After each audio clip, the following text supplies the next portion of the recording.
Richard Dawkins, who hates creationists, said, "It is absolutely safe to say that if you meet someone who claims not to believe in evolution, that person is ignorant, stupid, or insane, or wicked."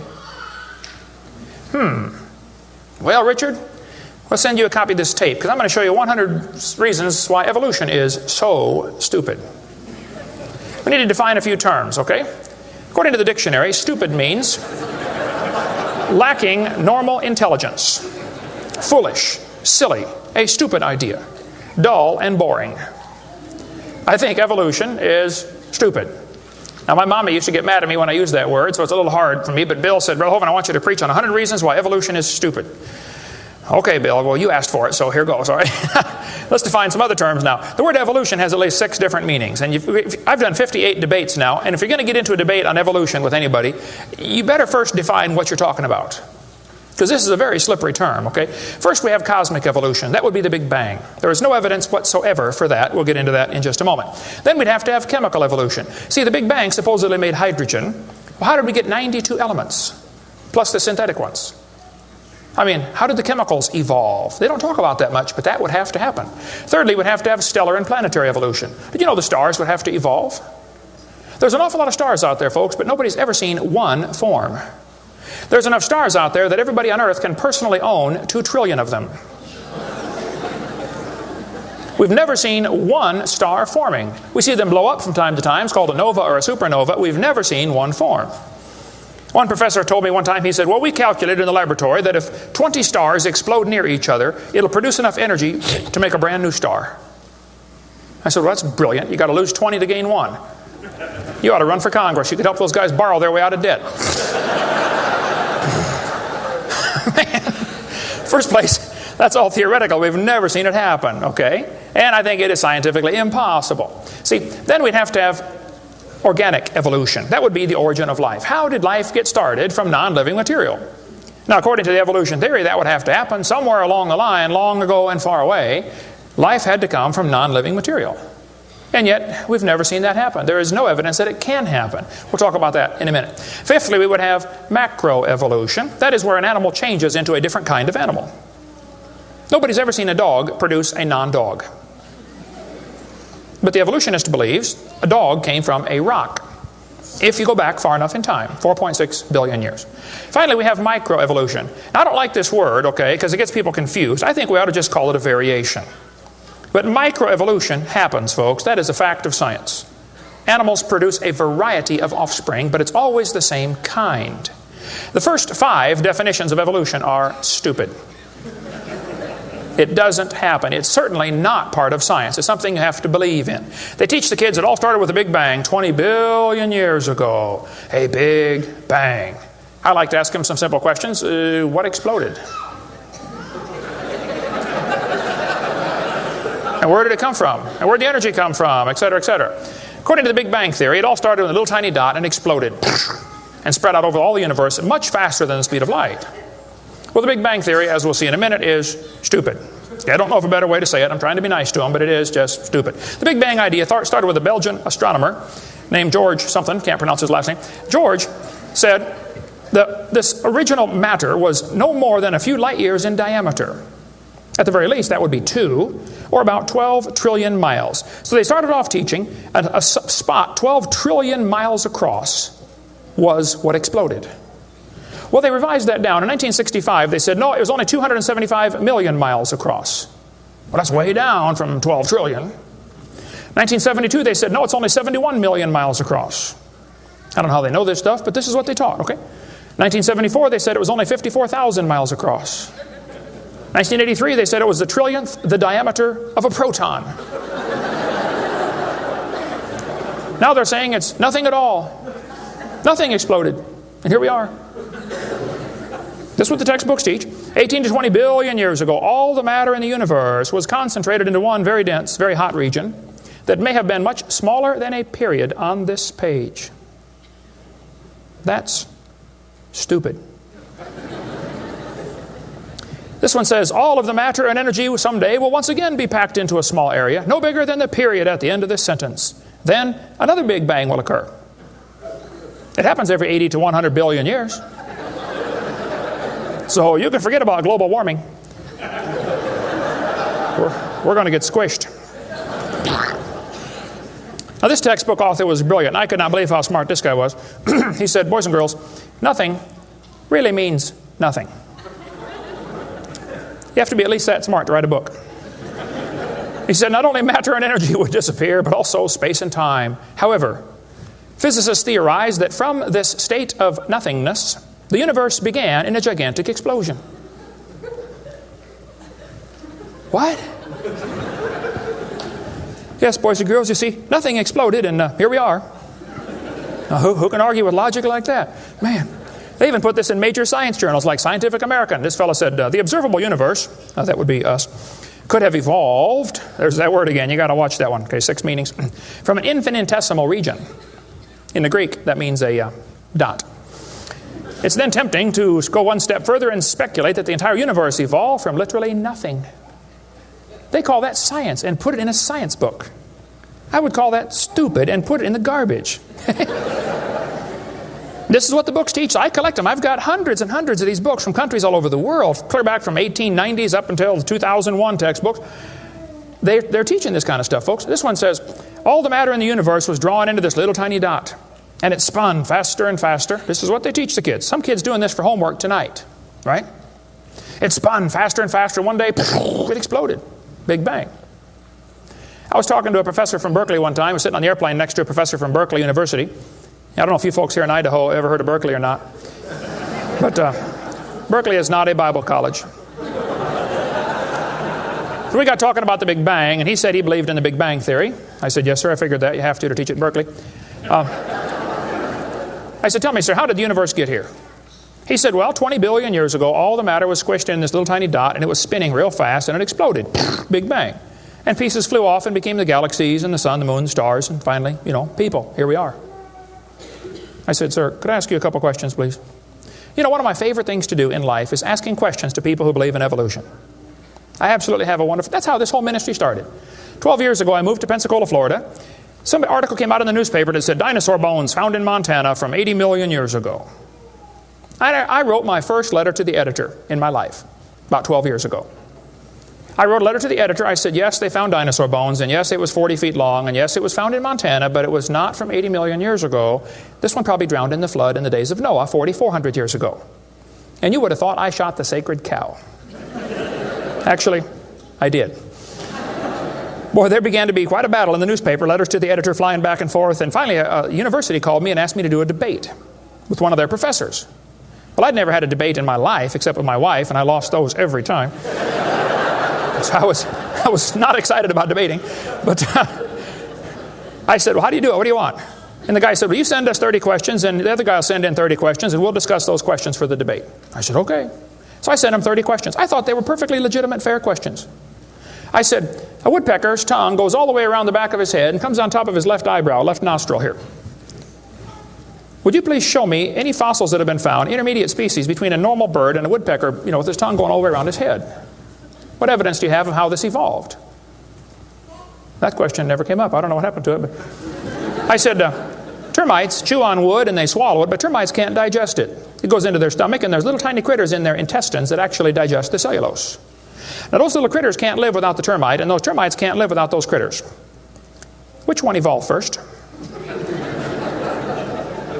I thought it was a fair question, but it never came up. I don't know what happened. I think they lost my list. But anyway, one of my favorite things to do is asking questions to people who believe in evolution. So I asked this professor if I could ask him some questions about the Big Bang. He said, sure, what would you like to know? I said, well, sir, you told me 20 billion years ago all the matter in the universe was squished in this little tiny dot, and it was spinning faster and faster and exploded. I said, where did all this matter come from? He said, well, we don't know that for sure. I said, okay, now, sir, hold it. If I told you that I believe about 6,000 years ago God created the heaven and the earth like the Bible teaches, you're going to say, and where did God come from? And I don't know. But you said 20 billion years ago there was a Big Bang, and you don't know where the dirt came from. So basically, I believe in the beginning God, and you believe in the beginning dirt. Don't tell me my theory is religious and yours is science. Oh, no, sir, they're both religious. The news media tries to make it look like it is religion versus science. I did a debate in El Paso, Texas here recently, and the news media wrote an article. They said, religious and scientific leaders debate evolution. What is the unspoken message in that title? What are they trying to imply? Can you catch that? They're trying to imply that evolution is part of science, aren't they? No, evolution is a religion. Actually, both creation and evolution are inherently religious. These two timelines is the same information right here. I'll be referring to that throughout the seminar here. I cover this thing all the time. The Bible teaches about 6,000 years ago, God made everything. 4,400 years ago, there was a big flood that destroyed everything. 2,000 years ago, Jesus came. Here we are today, waiting for the Lord to come back in about 5 minutes. This is the Bible view of history. On this chart, 1 inch is 150 years. That's a long time. The 20 billion year chart on the bottom is a very different scale. But see, both views, creation and evolution, are inherently religious. You have to believe in creation or believe in evolution. The difference between the two, though, is very simple. The evolution religion is tax supported. That's the difference. By the way, if I was to make that bottom chart the same scale as the top chart, the bottom chart actually needs to be 2,100 miles long. That's from Pensacola to Portland, Oregon. I don't want to carry a chart that big, so I made a new scale for the other one, okay? If they want to believe it happened long ago and far away, they're welcome to believe that, but that's not science. Evolution is a religious worldview, and I think it is stupid. So I asked the professor, where did the matter come from? He said, I don't know. I said, well, sir, would you please tell me where the laws came from? The universe is run by laws, gravity, centrifugal force, inertia. Who gave the laws? He said, we don't know that either. I said, sir, could you tell me where the energy came from? You know, it takes energy to make a big bang. Who bought the gas to run this machine anyway? He said, we don't know that either. I said, sir, could I ask you another question? He said, sure. What else would you like to know? What else? What do you mean else? You haven't told me nothing yet. I said, does Berkeley have a merry-go-round?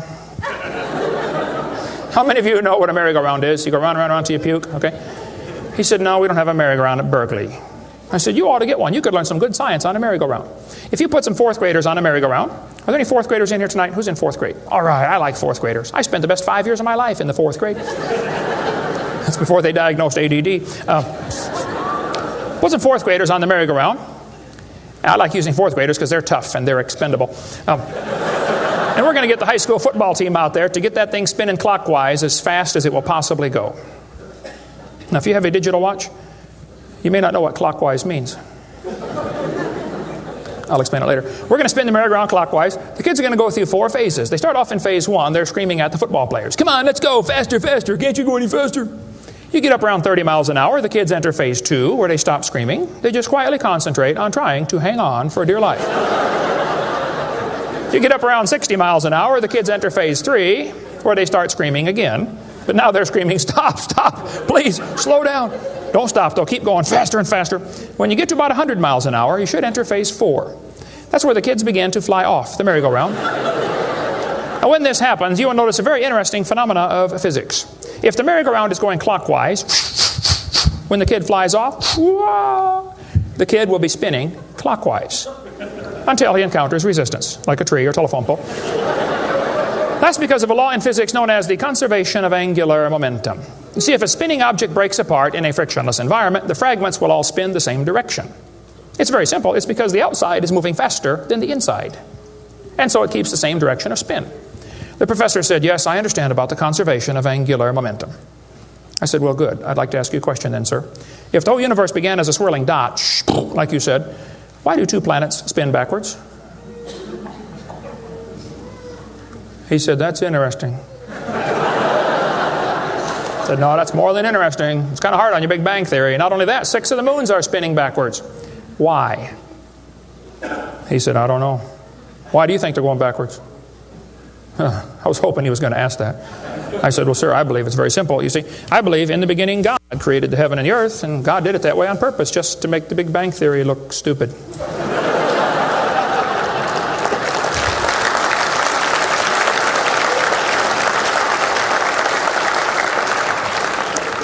I do believe in the Big Bang, folks. I really do. The Bible teaches the Big Bang. 2 Peter 3:10. It says, the heavens shall pass away with a great noise. In the original Greek, that's a Big Bang. So there's going to be a Big Bang. It just didn't happen yet, that's all. So kids, if you go to school and some professor says, do you believe in the Big Bang? You should say, yes, I do, and you better get saved and get ready for it.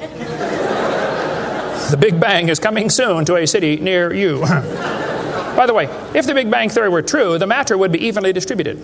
But it's not. It's lumpy. They're called galaxies. And in zillions of miles and nothing called voids. And to try to salvage the dumb Big Bang Theory, they've got all these wild theories of why isn't the matter evenly distributed? They'll say, well, maybe there's black holes, or maybe there's antimatter. They got all this stuff. It's all trying to rescue this crazy Big Bang Theory. And it's a dud, folks. It didn't happen. There are zillions of stars out there. I mean, lots and lots of stars. And we haven't even seen them all. If star births, they ought to at least equal star deaths, and they don't. We see a star blow up about every 30 years. It's called a nova or a supernova. Well, then how come there are only 300 dead stars out there that we can see, supernovas? That's only a few thousand years worth, isn't it? There ought to be trillions of them, if evolution were true. This fellow said, I have a little hesitation in saying that a sickly pall now hangs over the Big Bang Theory. Yep. I think it is stupid. Now, if you want to believe it, that's fine. I don't care what anybody believes. That doesn't bother me. But see, the problem is they want to use my tax dollars to teach that to your kids in our schools. And that's where the problem comes in. Okay? If you want to believe in the Big Bang, just enjoy yourself. But keep your religion at home. Okay? Because it is a religion. Then they tell the kids the earth formed from a hot molten mass 4.6 billion years ago. This is part of the theory, and it's in all the textbooks. 4.6 billion years ago, earth cooled down, formed a rocky crust. I think that is stupid, and I'll show you why. Was the earth ever really a hot molten mass 4.6 billion years ago, and it cooled down? This textbook says, as earth formed, the surface was like the moon. There were hot pools of bubbling lava. I don't think so. My Bible says the Spirit of God moved upon the face of the waters. So the earth was not created a hot molten mass. It was created under water, which means it has to be less than 212 degrees Fahrenheit or 100 degrees centigrade, or it wouldn't be water, it'd be steam. So the earth was never a hot molten mass according to Scripture. Then when you look in the granite rocks, you find little tiny halos made of polonium. Now these polonium halos are absolutely amazing. Robert Gentry, a friend of mine from Knoxville, Tennessee area, he has been studying radiopolonium halos for a long time. I met him back in the year 2000 and went down to his laboratory and I got to see some of the halos through the microscope. These little polonium halos are interesting because they have a half-life of less than a few minutes. If the rock was hot, when the polonium, radioactive polonium decayed and sent out the little particles and made the halo, it would melt away. Like at 4th of July, they shoot fireworks up. Makes a circle. Does the circle stay there? No, it all falls down, right? There are probably none up there now from the last 4th of July, are there? You'd have to freeze the whole atmosphere to keep that sphere in place. This polonium would have to be decaying in a rock that is already solid. So the earth was never a hot molten mass. Get Robert Gentry's book if you want a lot more on that. But all over, the granites all over the world contain these polonium halos. So it is stupid to say the earth was a hot molten mass. We have scientific evidence it was not. Here they tell the kids, though, the earth was hot with large pools of bubbling lava, and that is just stupid. It can't possibly be true. Then they tell them life got started about 3 billion years ago. See, according to the theory, 20 billion years ago there was a big bang. 4.6 billion years ago the earth cooled down, formed a hard rocky crust, and it rained on the rocks for millions of years and turned them into soup. And the soup came alive about 3 billion years ago. This is what the books teach. This fellow says, both the origin of life and the origin of major groups of animals remains unknown. How did life get started anyway? Well, this textbook tells the kids, oceans formed as it rained on the rocks for millions of years.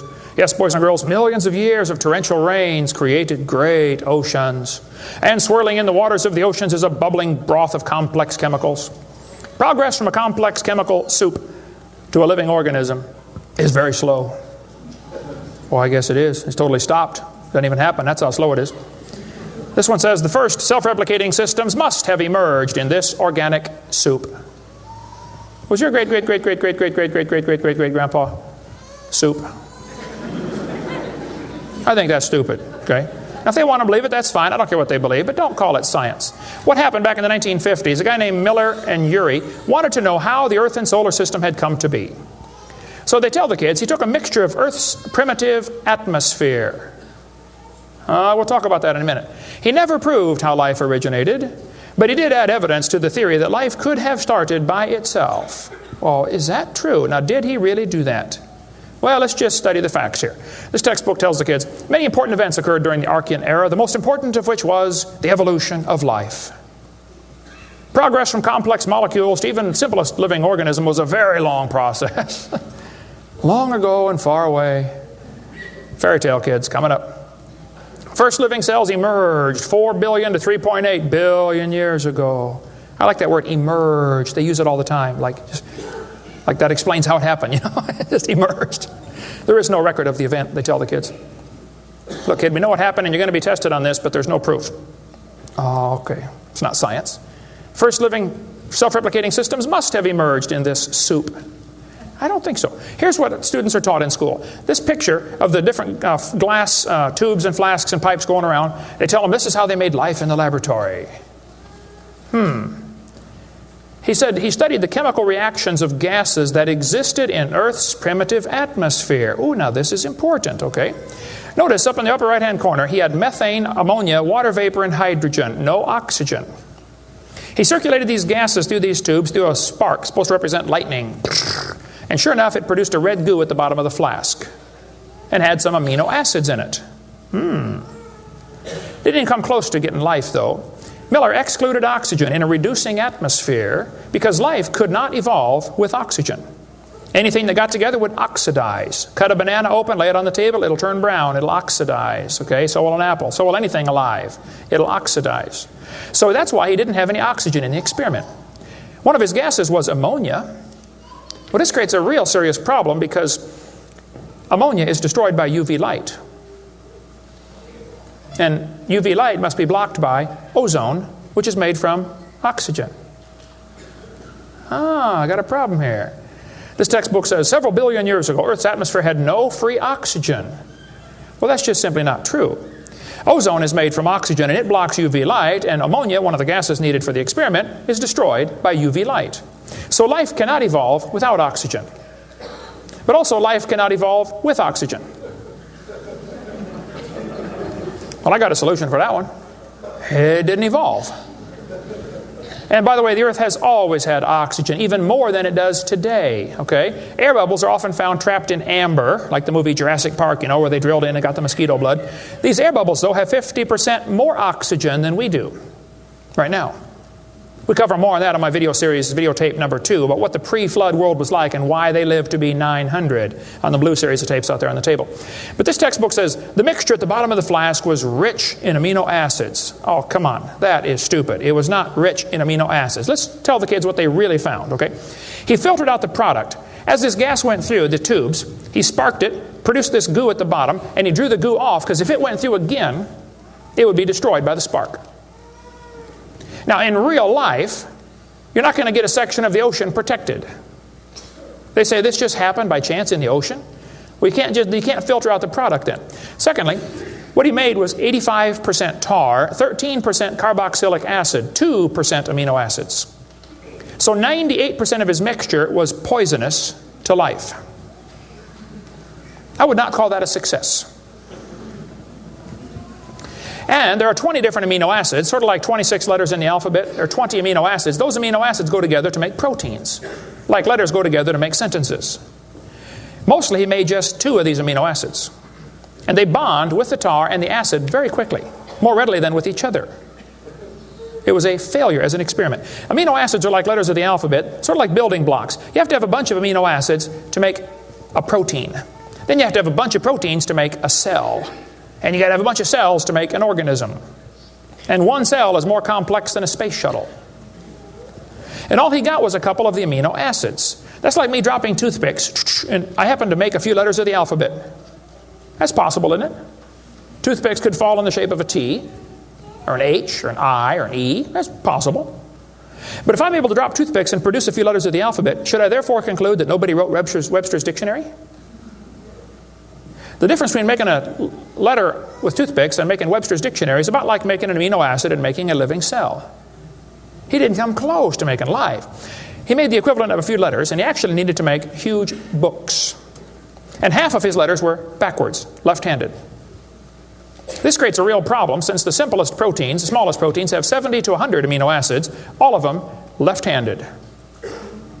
This really compounds his problem. RNA and DNA are all right-handed molecules.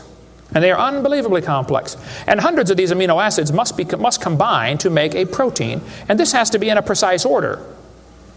And they unbond in water much faster than they bond. And last time I checked, the oceans are completely full of water. So Brownian motion is going to drive them away from each other, not together. It just isn't going to work. He did not make life in the laboratory. But they tell the kids, he showed how life could have started by itself. Oh, that is just a stupid, okay? That's a lie. He did not show anything of the kind. And every experiment since then has made the problem worse. They're finding more and more things that just couldn't happen. Don't call that science. But they tell the kids, 3 billion years ago, life appeared on Earth. Asked me to speak at this college in Boston one time. This preacher called all the colleges and universities around Boston and said, would you like to have Kent Hovind come speak at your college? Finally, one professor said, yes, he can come speak at our school if our professors can ask him any questions they want, because we want to show our students how dumb these creationists really are. So the preacher called me and said, Brother Hovind, would you like to speak at this college and let them make fun of you for a couple hours? I said, I would be honored. So I showed up. There were 6 professors and all their students. I felt like Daniel in the lion's den. I got my charts out and I said, now folks, I believe the Bible. Nobody cheered. I said, I believe about 6,000 years ago God made everything. The world's not millions of years old. 4.6 billion years ago, there was a big flood. I'm sorry, 4,400 years ago, there was a big flood. Not 4.6. And 2,000 years ago, Jesus came and I gave them the basic Bible story, okay? Then I told them what they believe. Because most of them don't know what they believe. You have to tell them. You guys believe 20 billion years ago there was a big bang where nothing exploded and produced everything. 4.6 billion years ago the earth cooled down, made a hard rocky crust. It rained on the rocks for millions of years, turned them into soup, and the soup came alive 3 billion years ago. And this early life form found somebody to marry. Boy, now that's a good trick. And something to eat, of course, and slowly evolved into everything we see today. One professor was getting kind of upset about this time. I seem to do that to them. He said, Mr. Hovind, there are hundreds of varieties of dogs in the world. I said, yes, sir, you're right about that. He said, do you mean to tell me that you believe all these dogs came from 2 dogs off of Noah's Ark? You expect me to believe that? Ha, ha, ha. I said, sir, would you look at what you're teaching your students? You're teaching your students that all the dogs in the world came from a rock.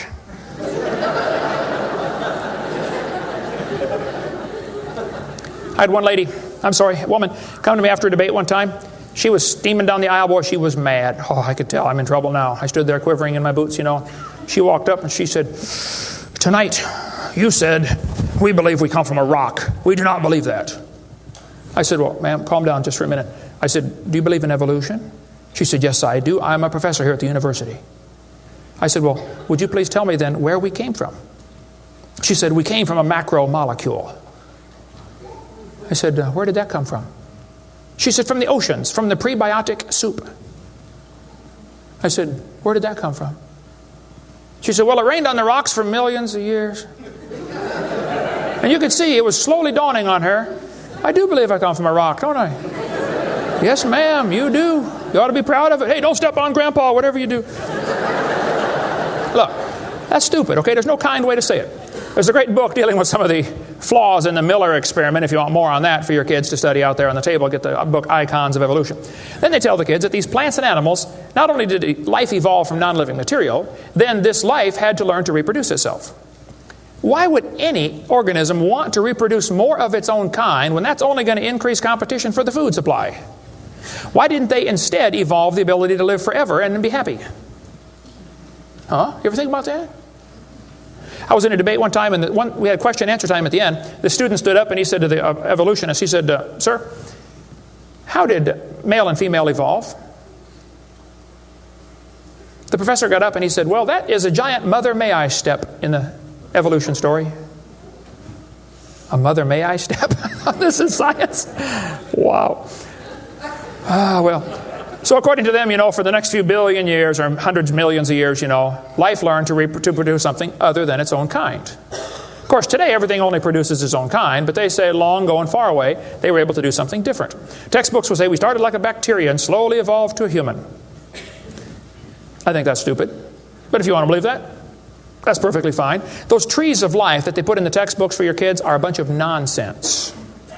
And even evolutionists will admit that. Stephen Jay Gould, the Marxist professor at Harvard University, he says that evolutionary trees that adorn our textbooks are not the evidence of fossils. It's only inference. We infer, we imply, we hope it happened this way. This textbook says, all the many forms of life on earth today are descended from a common ancestor. What? You mean the birds and the bananas have a common ancestor? Isn't that what he says? Found in a population of primitive unicellular organisms. Well, in the first place, there's no such thing as a primitive unicellular organism, okay? One single cell is more complex than a space shuttle. There's no such thing as a primitive single-celled organism. We talk about that on video number 4 of our series. But he says, all the forms of life are descended from a common ancestor found in a population of primitive unicellular organisms. What were those first cells like? How do we know? What events led up to their formation? No traces of those events remain. Did you catch that? Hey kid, we know what happened, but there's no proof. Primitive, huh? This one says, the humans, mammals, birds, crocodiles, all had a common ancestor. Well, anything inside that circle is religious speculation. It is stupid. Reptiles produce reptiles, dogs produce dogs, people produce people, and there's never been an exception to that. Darwin said, though, if my theory be true, here's his book right here. You can look on page 211. He said, if my theory be true, numberless intermediate varieties must assuredly have existed. Boy, you're right about that, Charlie. I mean, to change from a rock to a dog would take a few changes.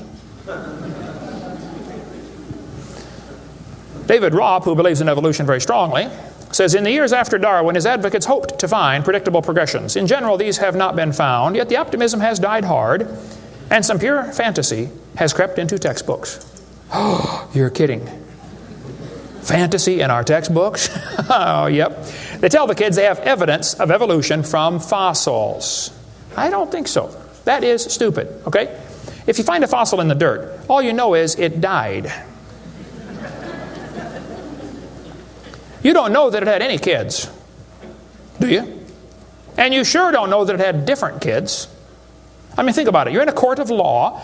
You bring in a bone to the judge. Judge, I found this bone in the dirt. This is the ancestor of all the humans today. They would laugh at you. You don't know that that's the ancestor of anybody, do you? And why on earth would you think a bone in the dirt can do something animals today cannot do? Animals today can only produce the same kind, right? Dogs produce dogs, folks. Luther Sunderland asked all the major evolutionists, he said, where is the evidence for evolution? They all said, well, somebody else has it. We don't have it over here. So he wrote a letter to Colin Patterson. He's the director of the British Museum of Natural History. They've got the largest fossil collection in the world. He said, Mr. Patterson, I read your book on evolution. I noticed you didn't show us the missing links. Why didn't you show us the missing links? Patterson wrote back and said, I fully agree with your comments on the lack of evolutionary transitions in my book. If I knew of any, fossil or living, I would certainly have included them. I will lay it on the line, there is not one such fossil. There are no missing links, folks. The whole chain is missing. Even Stephen Gould admitted the absence of fossil evidence for intermediary stages is a persistent and nagging problem for evolution. We got the theory, we know it's true, now we just need the evidence. That's the way they think about it. Richard Goldschmidt said, maybe the first bird hatched from a reptile egg. Well, Richard, I'm sorry. I don't mean to be disrespectful, but that's stupid. See, what's happened, these guys have looked for missing links in the fossil record. They can't find any, and so they say, well, maybe evolution happened so fast it wasn't preserved.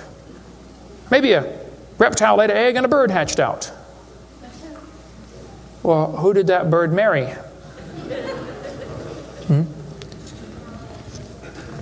There's only about a zillion differences between a reptile and a bird. We'll get into that later sometime if we get time. But if they want to believe that, that's perfectly fine. Here's what happened. Charlie Darwin graduated from Bible college to be a preacher in the Anglican church in 1830. He couldn't get a job, so his dad pulled a few strings and got him a job on board HMS Beagle. He's going to sail around the world and collect bugs. And while he's sailing around, he stopped off at these islands right there called the Galapagos Islands. There on those islands, Charlie noticed there were 14 different varieties of finches. Charlie studied the birds very carefully and said, you know what? I think all these birds had a common ancestor. I bet you're right, Charlie. It was a bird. And then Charlie said in his book on page 170, he said, "It is a truly wonderful fact that all animals and all plants throughout all time and space should be related to each other." Now, hold on a minute. You see 14 kinds of birds, and you conclude that birds and bananas are related. That's stupid. You should conclude that those 14 kinds of birds had a common ancestor, but that's as far as it ever goes, folks, okay? I don't know of a kind way to say it, Charlie, but that's stupid. Okay, we don't ever see a bird produce a non-bird. See, dogs produce dogs, and you might get quite a variety of dogs. Roses produce roses. That is called microevolution. Now, that is a fact, folks. It happens. It is observable. It is scientific. I don't think we ought to use that word, microevolution. We should just call it a variation. But they use it, so just so I qualify that, it's a lousy term. It gives what's called a free rider effect to the rest of the 5 religious ideas of evolution. You might get a big dog or a little dog, but you're always going to get a dog when you crossbreed your dogs. And I would go so far as to say probably the dog, the wolf, and the coyote had a common ancestor. This Irish textbook shows different dogs, and it calls it divergent evolution. Oh, come on. Giving it a fancy name doesn't change a thing. It is still a dog. And a 3-year-old can tell you. Anybody in here 5 years old? Who's 5 years old? 5 years old. What's your name? Misty. Here we have a dog, a wolf, a coyote, and a banana. Which one is not like the others? Dog, wolf, coyote, and banana. Banana. All right, let's give Misty a hand. Very good. The other ones. Some of these college professors can't tell. Look, there's a variety of dogs, folks, and they probably had a common ancestor. It was a dog. Okay? It's just a dog. See, variations happen within the dog kind. You get a big dog or a little dog, but there are limits to these variations. Haven't the farmers been trying to breed for bigger pigs for a long time? They try to get the biggest pig they can, don't they? Do you think they'll ever get a pig as big as Texas? I bet there's a limit in there somewhere, isn't there? Roaches become resistant to pesticides after a while. Do you think they'll ever become resistant to a sledgehammer? I bet there's a limit. Yeah, okay. They still produce the same kind of plant or animal. That's not evolution. That's just a variation of the same kind, okay? And the information for that variety was already present in the gene pool. No new information is ever added. The dogs or the pigs don't learn to fly or become pink. Okay, there's no new information added, just scrambled information. And the gene pool of the new variety is now more limited than before. Somebody spent years crossbreeding dogs to develop a Chihuahua. All that work to make a dog that is 100% useless.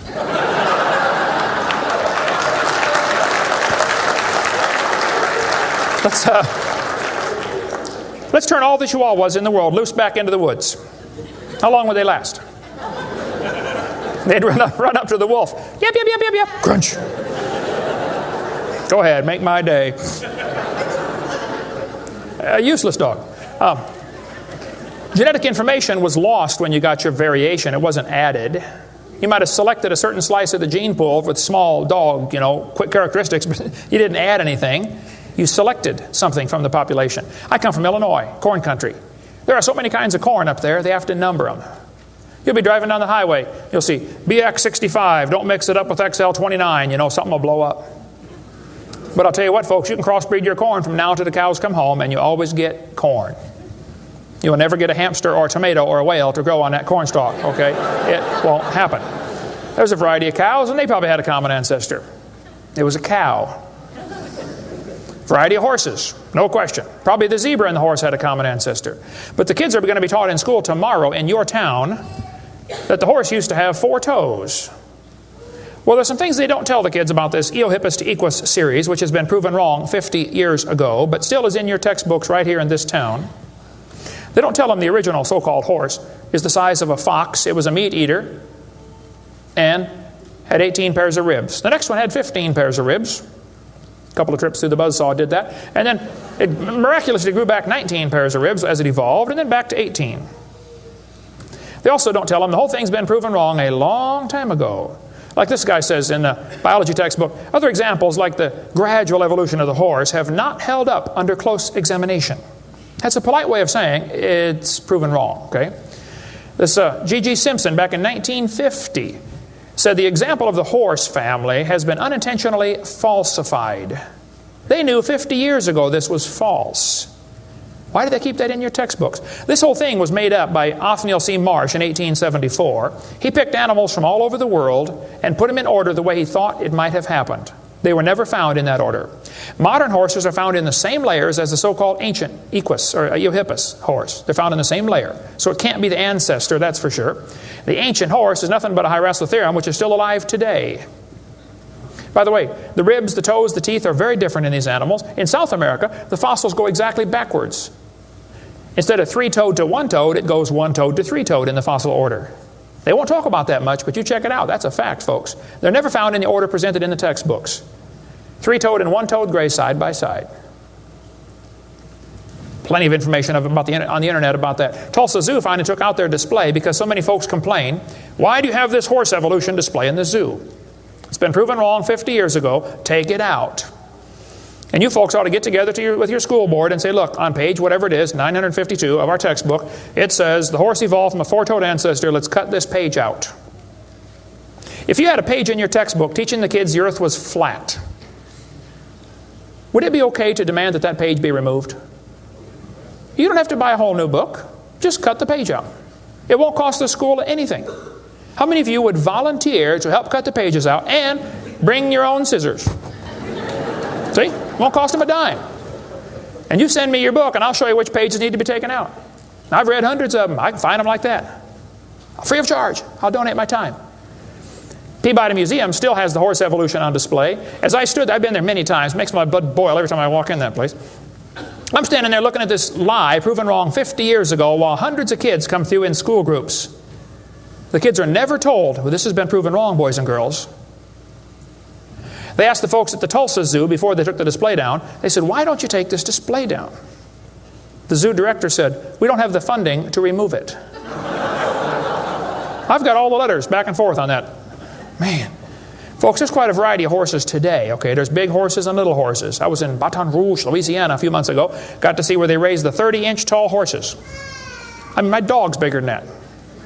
What do you do with a 30-inch horse? Look at it, I guess is about it. And they sell them for $10,000. Sucker born every minute, I guess. But one lady wrote me a letter and said, Mr. Hovind, we crossbreed zebras, ponies, horses, and mules. Not mules, the jackass. And we raise zonkies, zorses, zeonies. They cross every which way. Well, that's probably because they're the original same kind. No problem there. If you want to see all the fatal flaws in the horse evolution story, get the book out there, Icons of Evolution. So then they're going to tell the kids, well, we have evidence for this theory. We think that one animal changed to another, and we can show evidence because many animals have similar forelimb structure. This is called the argument from homology. Well, what do they tell the kids? They'll say, boys and girls, you have two bones in your wrist, radius and ulna.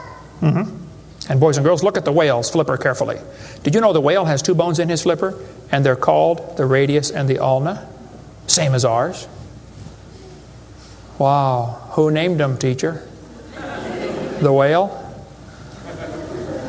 Think about it.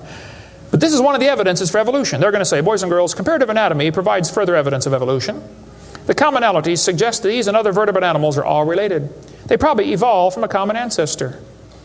Well, duh. That's stupid, okay? Maybe they all had the same designer. Doesn't prove a common ancestor. By the way, the bones develop from different genes in these different organisms. They are not homologous organisms like they want you to believe. Similar design might prove the same engineer made the design. A lot of bridges in the world are kind of similar to each other. You can go compare, different suspension bridges around the world, Golden Gate Bridge and other bridges, and there's a lot of similarities. That doesn't prove one is the father of the other, or that a tornado put them up. No, it's a design that works good, okay? I discovered that the Pontiac lug nuts from a Pontiac will fit on a Chevy. They will. That proves they both evolved from a Honda 14 million years ago. No, the same engineers are designing these cars. Then they tell the kids about the geologic column. How many have ever heard that the different layers of the earth are different ages? They show the kids Grand Canyon. Yes, boys and girls, this one says, over millions of years, the Colorado River has carved the Grand Canyon from solid rock. I'm sorry, but that is stupid. Okay, I'll explain why. Kids, you need to learn this. This is a very simple thing to learn, and you'll go through life much further than many of these professors go. Make yourself 3 columns. Facts are in the middle. It's a fact Grand Canyon exists. The evolutionist has an interpretation of that fact, and the creationist has an interpretation of the fact. Now, it's not part of the fact, it's an interpretation of the fact. The evolutionist says the canyon formed slowly by a little bit of water and lots of time. The creationist says, oh no, we think it formed quickly by lots of water and a little bit of time. It's a fact the earth has sedimentary layers. That's not a question. How did they get there? Well, the evolutionist says these layers formed slowly over millions of years. The creationist says, no, these layers are all from the flood in the days of Noah. Now, it seems like the professors are always trying to erase the line between their interpretation and the fact and make their interpretation part of the fact column, and it's not. And I think I can demonstrate Grand Canyon was not formed by the Colorado River. I was in a debate recently, and this professor said, Dr. Hovind, you're so stupid. Obviously, it took millions of years to form the Grand Canyon. I said, well, sir, I've seen Grand Canyon many times. I taught earth science for 15 years. I've studied it intensively. Just flew over it last week, as a matter of fact, twice. Got a perfect view of it going out to California and back, flying from wherever I was, Florida. That's where I live. This textbook says, the Colorado River has cut through layer upon layer of rock over millions of years. Well, if you built a dam across Grand Canyon, it would take a lot of dirt or concrete, but if you could, okay, it'd be a huge dam. A giant lake would back up behind that dam, covering several states. That purple area is all drained right through the Grand Canyon drainage basin. This snow line tells a very interesting story. In between these 2 red lines is snow. This is a picture from a satellite showing about 150 or 200 miles of the canyon area. Real wide shot. The river enters the canyon at the far right. The river is 2,800 feet above sea level. As it goes down through the canyon, the ground is rising up. It's called the Kaibab uplift. Okay, the uplift is 7,000 or 8,000 feet above sea level. Interesting. The river flows downhill. All rivers flow downhill. So as the river enters the canyon and flows downhill from there, when it gets to the 1,800-foot elevation mark, the top of the canyon is 7,000 or 8,000 feet above sea level, so it's over a 1-mile drop. Very impressive, hole in the ground. But some points to ponder. I said to the professor, I said, sir, did you know the top is higher than the bottom? He said, yeah. I said, did you know the river only runs through the bottom? He said, yeah. I said, sir, the top is higher than where the river enters the canyon by 4,000 feet. Rivers don't flow uphill. There's no delta. Where's all the mud that washed out? There's no way that river made that canyon. Grand Canyon is a breached dam, a spillway that washed out. There was a lake probably for some length of time after the flood. It got too full and all that water went roaring through there. Probably carved that canyon out in a couple of weeks. Not millions of years. Absolutely impossible for that river to have made that canyon. We cover lots more on that on videotape number 6 of our series. But they tell the kids, the Colorado River made this canyon slowly over millions of years. I'm sorry, that is stupid. That can't possibly be true. They need to learn the facts. Charlie Lyell, back in 1830, he was a lawyer from Scotland. Somebody calculated one time that if all the lawyers in the world were laid end to end around the equator, we would all be better off. Charlie Lyell hated the Bible. In 1830, he wrote this book right here. Oh, I got it down on the table. I picked up the wrong one. Principles of Geology. Here it is on this table. Charlie Lyell wrote this book, 1830. In this book, he mocked at scriptures. He hated the Bible. You can see it mocking all through they're here. In here, he and other fellows back in that time, Cuvier, Steno Strata Smith, and some of these guys, they invented the geologic column. How many have ever heard of the geologic column before? They say each of the layers is a different age. You know, Cenozoic, Mesozoic, Paleozoic, Archeozoic, all them Zoic boys. And they gave each layer of rock a name, like maybe you saw the movie Jurassic Park, and an age, and an index fossil. This was done in 1830, way before there ever was a carbon dating or potassium argon dating or lead-208, lead-206, uranium-235, uranium-238. Didn't exist, folks. The dating text didn't exist. They just made up these numbers out of the clear blue sky. The geologic column is the Bible for the evolutionist. It can only be found one place in the world, the textbooks. There is no geologic column, and they know it. This fellow says, if there were a column of sediments, unfortunately, no such column exists. The geologic column is a hoax. Does not exist. It is stupid. Those layers cannot be different ages. If the geologic column were all in one place, it would be 100 miles thick. Didn't happen. By the way, if the geologic column were true, if you look at the side of Grand Canyon and see all these thousands of layers, why are there no erosion marks between the layers? Don't you think if one layer sat there for 10 million years waiting for the next one, it would rain once or twice? No erosion marks between the layers. Interesting. Something to consider anyway. Those layers were all deposited very rapidly, and I think we can demonstrate that scientifically. If you take a jar of dirt, put some water in it and shake it up, and set it down, it'll settle into layers for you automatically. It just takes a few minutes. It's called hydrologic sorting. The gravels go to the bottom, and then the sands and the silts and the clays. It'll sort just like that, folks. Go home and do it with a jar. You'll see what I'm talking about. Years ago, I was preaching in Union Center, South Dakota. Union Center is right there. It's not even on the map. There are 40 people in the whole town. 38 of them came to church. I don't know where the other two were.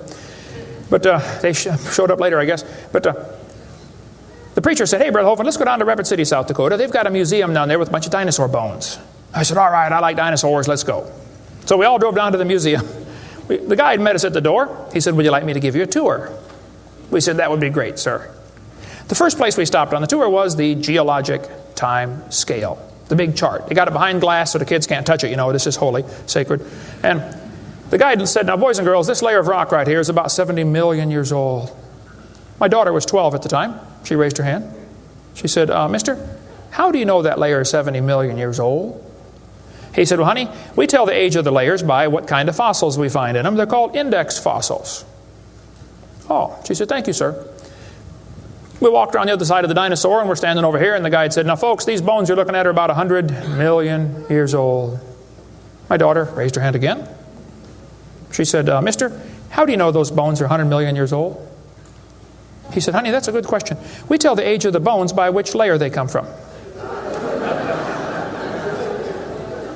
She said, excuse me, sir, but when we were standing over there, you told me you knew the age of the layers by the bones, and now you're telling me you know the age of the bones by the layers. She said, isn't that circular reasoning? I thought, wow, a chip off the old block. That guide had the strangest look on his face. It was almost as if he were thinking.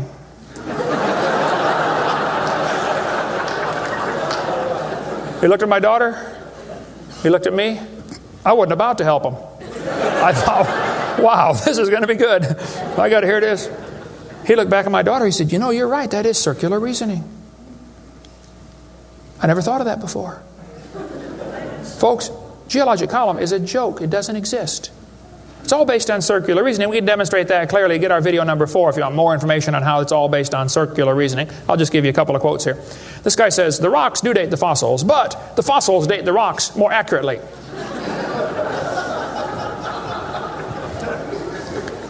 Stratigraphy cannot avoid this kind of reasoning if it insists on using only temporal concepts because circularity is inherent. You have to use circular reasoning to get it right. Well, that's stupid. And you don't need to be too bright to figure out that's stupid, okay? This geologic column contains limestone scattered all throughout the geologic column. I like to ask him the question. I say, fellows, you have limestone scattered all through this column. How do you know the age? I mean, it's all limestone. I mean, if I handed you a piece of limestone, how would you know if it's 100 million year old Jurassic limestone or 600 million year old Cambrian limestone? I mean, how would you tell the difference? There's only one way they can tell, by the index fossils. That's how it's done, folks. That is stupid. Because those fossils don't count for anything, as we'll see in a minute. They tell the kids each of these layers is a different age. 100 million, 200 million, 300 million, real impressive, huge numbers. Now, Charlie Darwin did not like round numbers. He wanted to be more precise. He said the Wealdian deposits are 306,662,400 years old. Now, okay, Charlie, I think that's stupid. Those layers are not different ages, folks. All over the world we find petrified trees standing up, running through multiple rock layers. Now, if you get a petrified tree standing up running through different rock layers, I don't think it's smart to say those layers are vastly different ages. Petrified trees in the vertical position. They find them all over the world. Okay, here's one from Alabama. Come out of a seam of coal, through 20 feet of rock, into another seam of coal. They found about 3 dozen of them, I think, in that one little coal mine, one little area, while they're digging the coal out. Petrified trees standing up. Cookeville, Tennessee. They found a bunch of them. This one's 30 feet tall, standing up. Joggins, Nova Scotia is famous for their petrified trees standing up in the vertical position. All over the area there, folks. Those trees did not get slowly covered by the sediments over millions of years. They would rot and fall down. Sometimes the petrified trees are upside down, running through many rock layers. Scientists estimate at the bottom of Spirit Lake in Mount St. Helens there are now 20,000 trees that were blown out by the volcano. Thousands of them are standing up in the bottom of the lake, already buried 15 feet deep in mud. None of them grew there. Those trees are going to petrify. Only takes a few years to petrify a piece of wood. In the laboratory, it can be done in 24 hours. We cover lots more on how fast things can petrify in videotape number 6 of our series. But they dug up a guy, they buried this doctor in Tennessee. 14 years later, his wife died. When they went to dig the grave, water soaked into her grave. And they said, oh, we can't bury Grandma there. So they dug a hole on the other side. Water soaked in. So they dug a hole and buried Grandma somewhere else. And then the kids got worried about Grandpa. So they went and dug up his grave. The arms had rotted off, but the rest of the body had petrified in 14 years, turned to stone from water running through the coffin. I got tons of material on how fast things can petrify. Those layers are not different ages. They all formed in one big flood in the days of Noah. To tell the kids the layers are different ages is stupid. That just simply is not true. So what about carbon dating and potassium argon dating and rubidium strontium dating and lead-208, lead-206, uranium-235, uranium-238? Well, we'll cover that after a quick break here. Show you some ways that this is just stupid, okay? That's not a way to tell the age of anything. We're going to give you some more evidence that evolution is stupid. Now, if you want to believe in it, that's perfectly fine. I don't care what you believe in. But the devil is laughing at you for believing in that. He has you fooled, and he is laughing at you. Okay? If you want to believe you came from a rock, well, you just enjoy yourself. But that's not science. God made this world. God loves you. God has a plan for your life. And if you don't want it, well, that's your business. But God loves you, and He wants you to come to heaven. And if you'd like to find out how to go to heaven, come see me. I'll be glad to show you. I'm going. It's not because I'm good. If I get what I deserve, I'm in serious trouble. But I've been forgiven by the blood of Jesus Christ. You can have the same thing. After the break, we'll show you some more things that make evolution stupid. Coming up next. Thank you.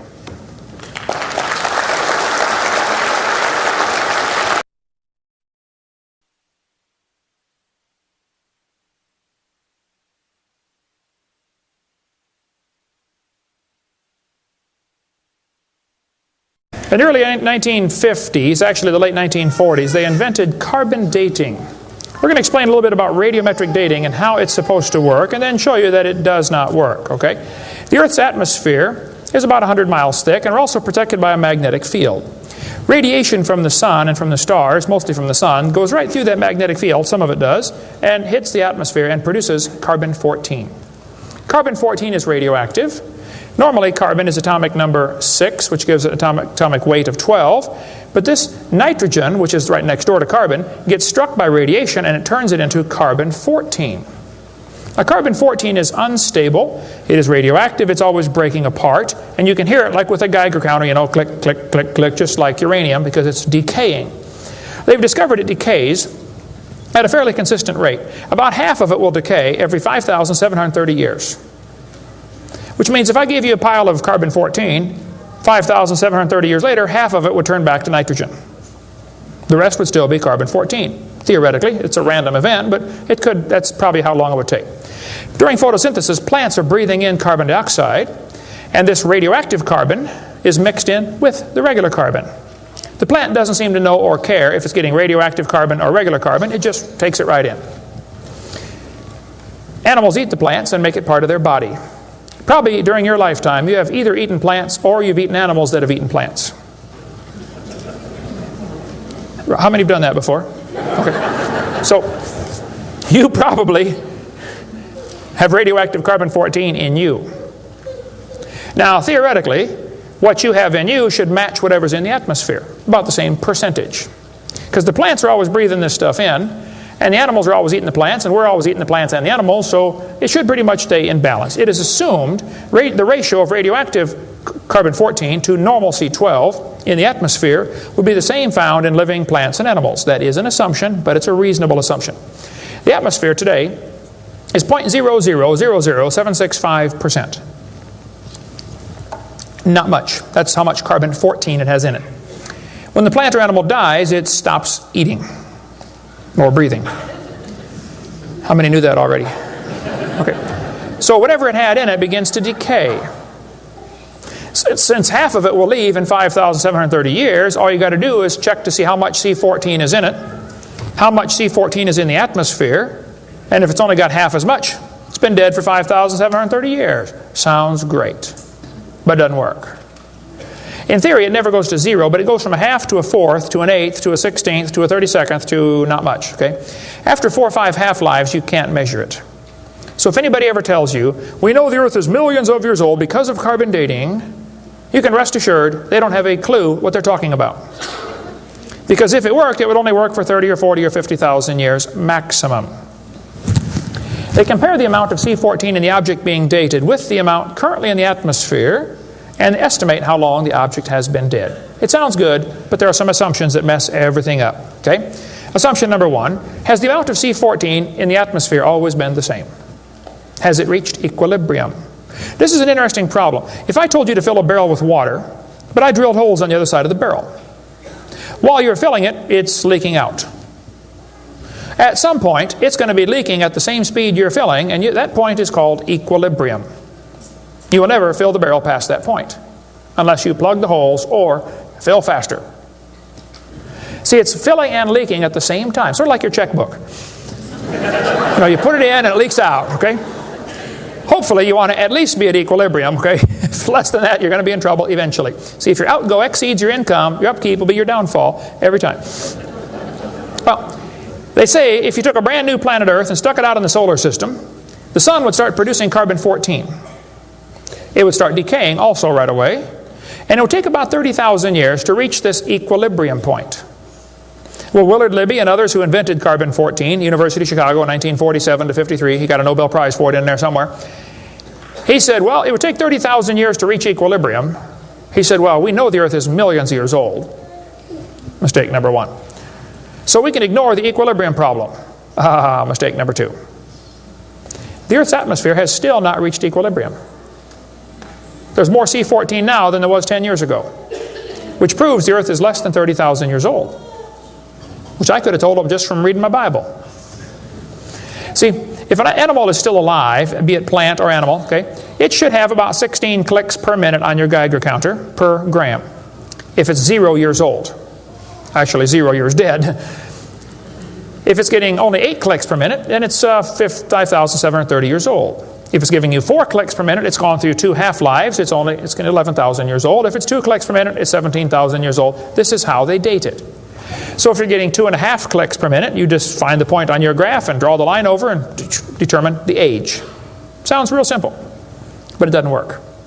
If we had walked into a room and found a candle burning on the table, and I asked you the question, when was it lit?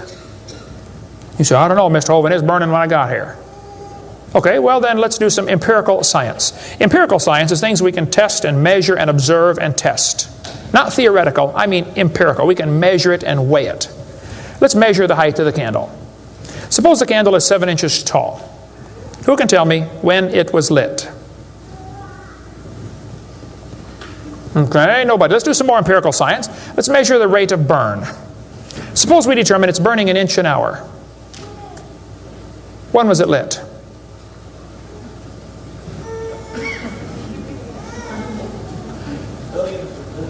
Billions of years ago. You're going to have a hard time telling me unless you're willing to make some assumptions. How tall was it when it started? Oh, we don't have any idea. Has it always burned at the same rate? Oh, we don't know that either, do we? You find a fossil in the dirt, you can measure how much C14 is in it Very accurately, by the way. And you can measure how fast it's decaying. That's just like measuring the height of your candle and how fast it's burning. Now, when did that animal die? You don't have a clue. Unless you're willing to assume that the C14 when it was alive is the same as we have today, and assume the rate of decay has always been the same down through history. You can't prove either of those. Living mollusk shells were carbon dated at 2,300 years old. Hello, they're still alive. Freshly killed seal, carbon dated 1,300 years old. Shells from living snails, carbon dated 27,000 years old. That's stupid. He's still alive, okay? I know snails are slow, but 27,000 years, he'd be dead, okay? One part of a mammoth is 29,000 years old, another part's 44,000. One part of Dima was 40,000 years old, another part was 26,000, and the wood next to it is 9,000. The lower leg of a mammoth is 15,000 years old, the skin is 21,000. Two mammoths found side by side in Alaska, one is 16,000, one's 22,000. Which number is right? Living penguins, carbon dated 8,000 years old. 11 human skeletons, the earliest known human remains in the Western Hemisphere, were dated by accelerator mass spectrometer. All 11 dated about 5,000 radiocarbon years. Lava from a 1801 Hawaiian lava flow was 1.6 million years old. Well, hello is not even 200. Another volcano erupted in Hawaii in 1959. When they dated the lava, it was 8.5 million years old. These potassium argon dating for that, not carbon. Mount Etna in Sicily, I climbed Mount Etna when I was over there some time ago, erupted in 1972, 350,000 years old. Mount St. Helens built a new lava dome in 1982. They dated it, got numbers from 350,000 to 2.8 million. It's not even 20 years old. Here's what you ought to consider about carbon dating. Samples of known age, it doesn't work. If it's a sample of unknown age, it is assumed to work. That's stupid. In the last 2 years, an absolute date has been obtained for the Gandong beds above the Trinnell beds. It has the very interesting value of 300,000 years, plus or minus 300,000 years. Well, they nailed that one right on the head, didn't they? See, back in 1770, George Buffon said the Earth is 70,000 years old. 1905, the official age of the Earth was 2 billion. When they went to the moon, they said the Earth and the moon are 3.5 billion years old. 3.5 billion, dated with potassium argon dating. Now they're telling the students it's 4.6 billion years old. Let's see, that means the Earth is getting older at the rate of 21 million years per year. That's 40 years per minute. Aging rapidly, folks. That's stupid, okay? All they do is add more time to make the theory look more reasonable. Long ago and far away. And when you prove it couldn't happen, they say, well, it was longer ago and farther away. Then they're going to tell the students one of the evidences for evolution is embryology. Now, there aren't too many things about this whole theory that make me angrier than this, so I'm going to try to stay calm and cool and collected while we discuss this. Ernst Haeckel, an embryology professor at the University of Jena in Germany, loved evolution theory. When Darwin's book came out, Ernst Haeckel read that book the next year and said, wow, this is a great theory. All we need now is some evidence. 9 years later, they still had no evidence. So Ernst Haeckel decided to help Charlie out. He was an embryology professor, the study of animals before they're born. You know, the different embryos of all these different animals. He made drawings that were fake to make them look alike. The students are taught we have evidence from development. I don't think so. The similarity between early stages in development of many different animals helped convince Darwin that all forms of life shared common ancestors. Actually, Darwin considered this by far the strongest single class of evidence class of facts in favor of his theory. This is stupid, folks. I'll show you. This textbook says, the human embryo growing in the mother has gills like a fish. Those little folds of skin are not gills, okay? Excuse me. Those little wrinkles under your chin when you're growing up later develop into bones in the ear and glands in the throat. They never have anything to do with breathing. I've seen folks that have 5 or 6 chins and they can't breathe through any of them but the top one. Those are not gill slits.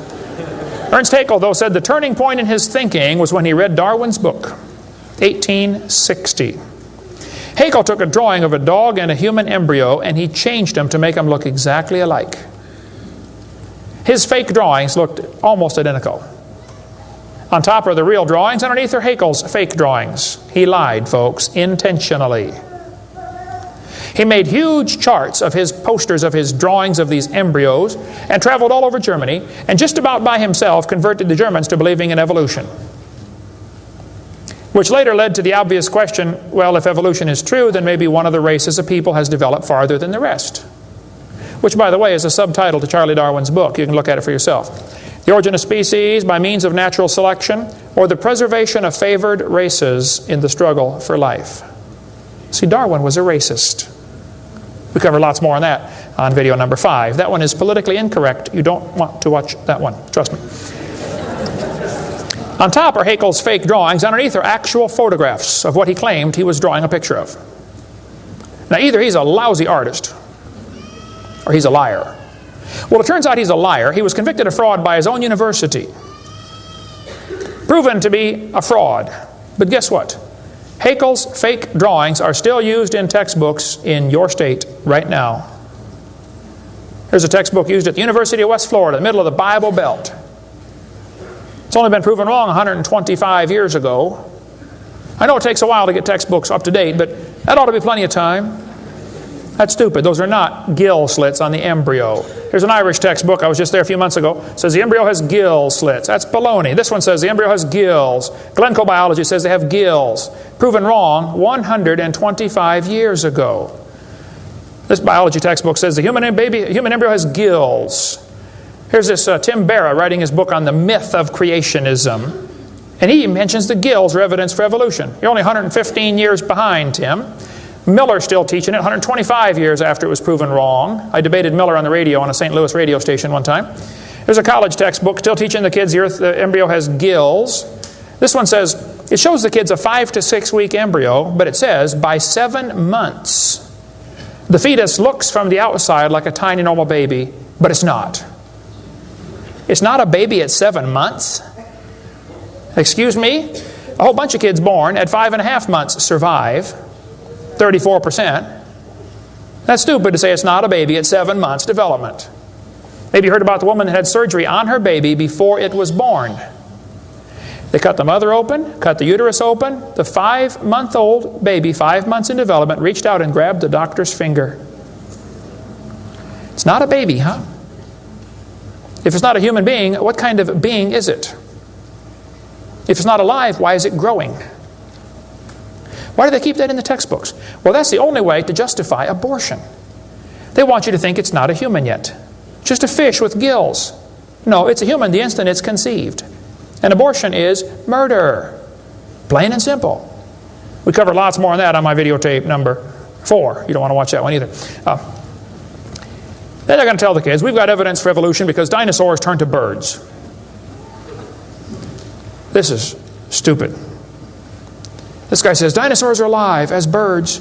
Well, kids, in case you don't know, there are a few differences between a dinosaur and a bird. You don't just put a few feathers on them and say, come on, man, give it a try. It won't hurt too bad. That's stupid, okay? Dinosaurs did not turn to birds, okay? Somewhere along the line, while his front legs are developing into wings, they're going to be half leg, half wing, which means he can't run and he can't fly yet. He's going to have a hard time, isn't he? No, dinosaurs did not turn into birds. That is stupid, okay? They say, we've got proof that they did. Archaeopteryx, which means ancient wing.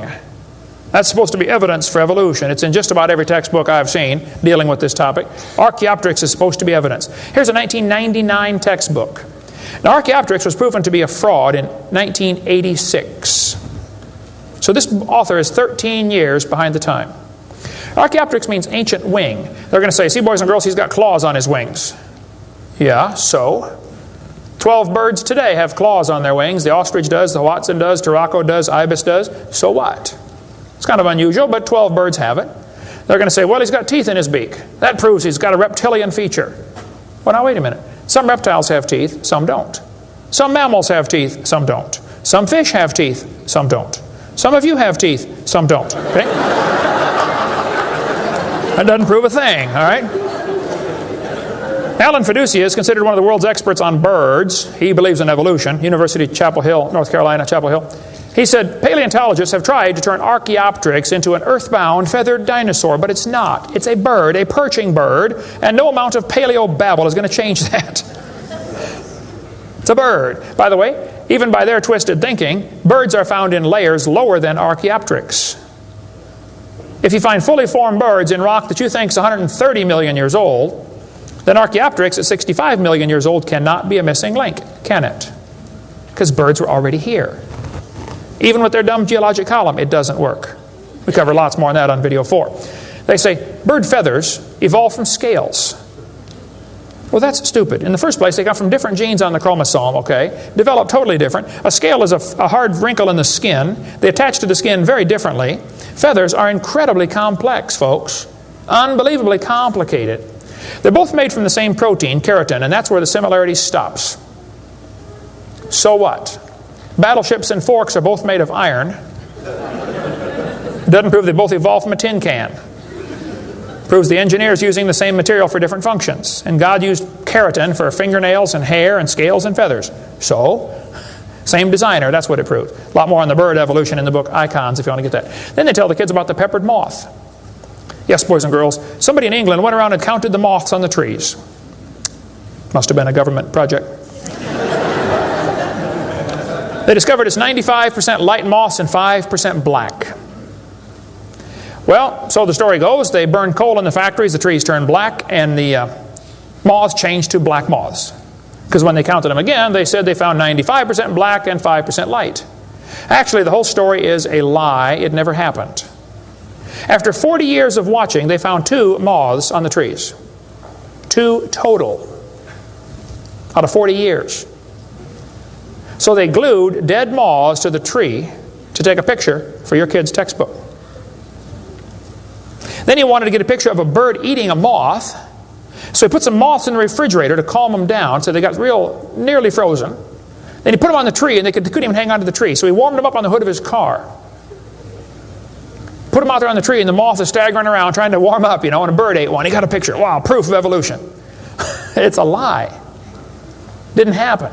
Even if it were true, dark moths and light moths were there at the beginning, and dark moths and light moths were there at the end. The ratio of population might have shifted, but the story wasn't true. So, doesn't prove anything. That's stupid. That's not evidence for evolution. They tell the kids, we've got vestigial structures. Now, a vestigial structure is something you don't need anymore. They'll say, boys and girls, you have an appendix that you don't need anymore. That's a vestigial structure. That's proof of evolution. Well, excuse me, you do need your appendix, okay? That is stupid. The appendix is part of your immune system. If your appendix is taken out, you can still live, okay? But it increases your susceptibility to quite a few diseases. You could live without both your legs and both your arms and both your eyes also. That doesn't prove you don't need them. Does it? There are no vestigial organs. And even if there were, that would be the opposite of evolution. That's losing, not gaining. This textbook says, boys and girls, whales, and many organisms here, like a whale, retain traces of their evolutionary history. For example, the whale retains pelvic and leg bones as useless vestiges. I'm sorry, that's not true. This one says, just imagine whales walking around. It's true. These little bones right there is what they're talking about. Just imagine him walking around. I can see it now, can't you? All he needs is a good imagination and some LSD, and you'll be able to see that whale walking in real life. This textbook says, the whale's pelvis is evidence of its evolution from four-legged, land-dwelling mammals.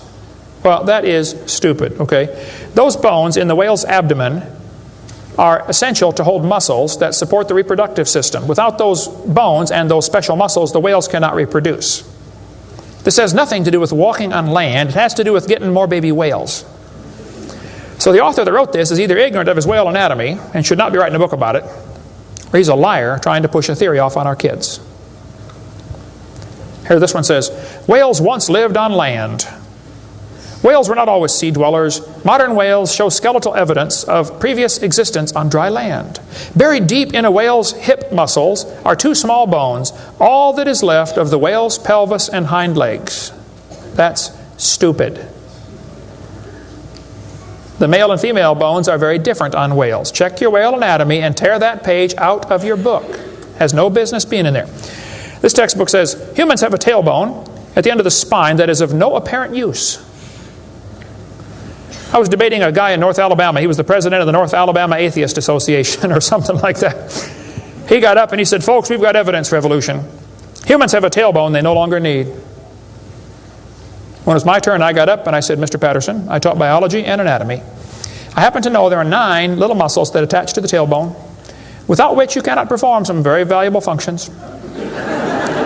I will not tell you what they all are, but go read your Gray's Anatomy and you can figure it out. I said, however, Mr. Patterson, if you think the tailbone is vestigial, I, Kent Hovind, will pay right now to have yours removed. Bend over.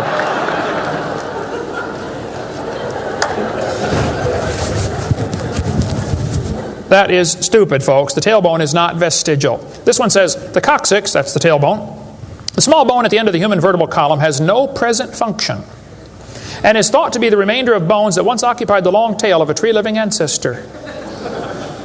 I was taught when I went to school, man used to have a tail, but he lost it because he didn't need it. I thought, didn't need it? Have you ever thought how handy a tail would be? Have you ever come to the door with 2 sacks of groceries? Wouldn't that be nice, man? Be able to grab that door and walk right around and get in it? Lost it because we didn't need it. Man, you could drive the car and tune the radio knob and hold a Coke at the same time. We're going to tell the kids that lobe-finned fish show evolution. Yes, boys and girls, during the Devonian period, 410 million years ago, there were fish with lobe fins. What that means is a short arm and then the fin grows. Well, that's stupid, okay? The lobe-finned fish are still alive. They're called the coelacanth. And when they found the first coelacanth in 1938, first folks, people didn't believe it. They said it can't be true because they died millions of years ago. When they finally proved, yes, they're still here, all they said was, wow, they survived for millions of years. Never dawned on them to maybe question the whole theory. Never dawned on them. When Dr. Roy Mackal went to Africa and did expeditions on dinosaurs still alive in the African swamp, University of Chicago microbiology professor Dr. Roy Mackal wrote this book. He went over there twice, interviewed folks who've seen living dinosaurs. People who've never seen a white man. When he showed them the Apatosaurus, they said, yeah, that's Mokele Mbembe. He lives out in the river. He's not friendly. Don't get close. Dr. Mackal said, fellas, that's a dinosaur. They've been dead for 70 million years. The natives said, well, we're sorry. We didn't know about that. All we know is we see them out there once in a while. So Mackal gets back, writes this book, and says, folks, there are still some dinosaurs alive in Africa. Then he says, it's amazing they survived for 70 million years. Never will cross his brain that maybe your basic theory is wrong. That thought will never enter his mind, I don't think. It ought to. Lobe-finned fish are still alive, folks. They tell them trilobites are good index fossils for rock that is 600 million years old. Well, that's stupid, okay? There's a human shoe print where a guy stepped on and squashed a trilobite. How could a human step on a trilobite? If they're 500 million years ago. One guy said, maybe aliens visited the planet and stepped on a trilobite. Trilobite had the most sophisticated eye ever found in nature. It's one of the first animals to evolve, and it's already got the most complex eyeball. I don't think so. The whole thing about index fossils is stupid, okay? There aren't any index fossils. The graptolites are the index fossil for 410 million year old rock, and yet they're still alive right now in the South Pacific. They tell the kids the dinosaurs are index fossils for 70 million year old rock. Folks, dinosaur blood was found inside the bone. Don't you think it's going to decay in less than 70 million years? There's enormous evidence that man and dinosaurs have always lived together. We cover that for 2.5 hours on video number 3 of our blue series of tapes. Gene Thomas, missionary friend of mine, was in the Congo swamp for 42 years as a missionary. He said, I had 2 pygmies in my church that killed and ate one. Yes, dinosaurs are still alive. California, 1925, this thing washed up on the beach called California's Nessie. Laid there on the beach and rotted away. Here's Here's a guy behind it with a rifle. In the front you can see the critter's head, neck going off to the right. The neck was 20 feet long. One atheist wrote me a letter and said, "Hovind, you're so stupid. Don't you know that was a whale?" Show me any neck on a whale, would you please? No, I think dinosaurs have always lived with man. They were called dragons for most of history. People killed most of them. There could be a few still around. It wouldn't affect me at all, okay? I don't think there's a lot of them, but there could be a few still out there.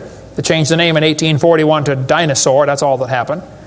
And man exterminated most of them. They're mentioned in the Bible. We cover all that in video number 3. They're going to tell the kids, we've got evidence for evolution. It works by natural selection. Well, yeah, natural selection works, but see, evolution is based on 2 faulty assumptions. Number 1, they say mutations make something new. That's never been observed. And natural selection makes it survive. That's never been observed. That sounds good theoretically, but it's never been observed. Mutations happen, there's no question. Okay, thousands and thousands of mutations happen. But even guys like Pierre Gross will say, no matter how numerous they may be, mutations do not produce any kind of evolution. They're only scrambling existing information. They're not adding anything new. Here's a 5-legged bull. That's a mutant. There's no new information added. Doesn't the bull already have the gene code to make a leg? You just built one in the wrong place, that's all. This is not new information. This is scrambled information. That's not new. Here's a short-legged sheep. He's the first one the wolf is going to catch. Go, boys, go. Here comes the wolf. Herman didn't make it. Here's a 2-headed turtle. That's a mutant. Not ninja, but he's mutant. He's going to freeze first winter. Nobody makes a double-neck turtleneck sweater. I've never seen one. I've been looking. See, a mutation is scrambling information that already exists. It's like you can take the letters from the word Christmas and get all sorts of different words, scrambling them up. But you never get Xerox, zebra, or queen. The letters aren't available. And a mutation does not give you new information. It scrambles existing information. This textbook shows the kids a 4-wing fly. Look what it says now, kids. You've got to be careful. You'll be tricked on this one. Normal fruit flies have 2 wings. This mutant has 4. This rare mutation, like most mutations, is harmful. Look what it says. Beneficial mutations are the raw material for natural selection. Well, why didn't they show us one? Why did they show us an example of a bad mutation and tell us that good ones is how it works? Show me a good one. You know why nobody's ever shown a good mutation? Because nobody's ever seen a good mutation. One professor I was debating said, I know a good mutation. He said, people in Africa that get sickle cell anemia cannot get malaria. Wow, that's like saying, if you cut off your legs, you can't get athlete's foot. Yeah, you're probably right, but that's not a beneficial mutation. They tell them evolution and natural selection go together. He says, this textbook says natural selection causes evolution. That's stupid, okay? Natural selection doesn't cause any evolution. Natural selection is a conservative process that keeps the species strong. That's all it does. That's all it can do. It has no creative properties. Natural selection, nature can only select what there is to select from.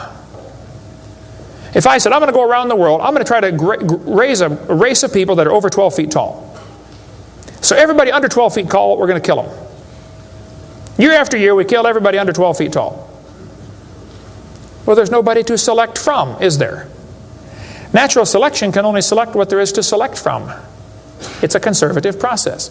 If you worked in a factory that produced cars, and your job was to check for defects, you know, kick the tires, slam the doors, etc., drive it around, and you caught every single mistake, and you rejected it, how long would it take that process to change the car to an airplane? You say it'll never change it. That's my point. Natural selection is like a quality control. It makes sure the bad ones don't survive, but it's not going to change it to something else. Survival of the fittest does not explain arrival of the fittest. And by the way, survival of the fittest is what is called a tautology. Kids, there's a big word. You can learn this. You can use this one on your brother. A tautology is a sentence that means nothing. You can say, oh, you're speaking in tautologies. I'll show you how it works. You say, Professor, why did it survive? I say, oh, because it's the fittest. You know, survival of the fittest. Oh, how do you know it's the fittest? Because it survived. I see. Is that the way it works? That's exactly the way it works. That's stupid, folks, okay? Actually, it's not survival of the fittest. If a whale goes through a school of fish and eats 80% of them, it's survival of the luckiest. I mean, if a snake crawls into a bird's nest and eats 3 out of 4 eggs, does the snake select the weakest of the birds to eat? There's still an egg, man. He's going to eat them all. Okay? Then they do the thing with the fruit flies for the kids. They'll say, boys and girls, we raised flies in the laboratory, and we nuked them and microwaved them and x-rayed them, and we got these flies to have mutated babies. We got flies with curled wings. They fly around, bzz, bzz, bzz, bzz, couldn't go anywhere. They got flies with no wings. What do you call that? A crawl. You can't fly. They raised all these mutated flies in the laboratory and said, you know what, folks? Every fly we got was worse off than Grandpa Fly. Yeah, so? So they tell the kids, you see, this proves that flies have evolved as far as they can go. No, this proves you're messing up with perfectly good flies, okay? God made them right and you're messing them up. Now leave them alone, all right? This guy says, we've got proof for evolution because flies in the north have wings 4% larger than flies in the south. That's proof we all came from a rock. That's stupid, I'm sorry. Then they tell the kids, boys and girls, today you're going to learn to think critically. Watch this sentence here carefully. Some kids doing this for homework tonight. Boys and girls, do you think humans are still evolving? Now what kind of question is that? That's one of those questions like, have you stopped beating your wife yet? Well, if I say yes, I'm admitting I did. If I say no, I'm still doing it. Wow. All right. Go back and look at the original question. Do you think humans are still evolving? Doesn't that question assume that evolution has happened? What if a kid doesn't believe in evolution? How's he supposed to do his homework tonight? That question does not teach him how to think critically. That teaches him what to think, not how to think. That's a Soviet-style indoctrination type question, and the textbooks are full of them. They're not learning how to think. And when the kid gets done with this course, he's going to think he knows how to think. But he doesn't. He knows how to be told what to think. Brainwashing at taxpayer expense. Quite a few lies in the textbooks covered in this one. We got a lot more in video number 4. Adolf Hitler said, you let me control the textbooks, I'll control the state. What is in these books anyway? There's a lot of good science in there, but there's some poison. Professor Wilson at Harvard University said, as were many persons from Alabama, I was a born-again Christian. When I was 15, I entered the Southern Baptist Church with great fervor and interest in the fundamentalist religion. I left at 17 when I got to the University of Alabama and heard about evolution theory.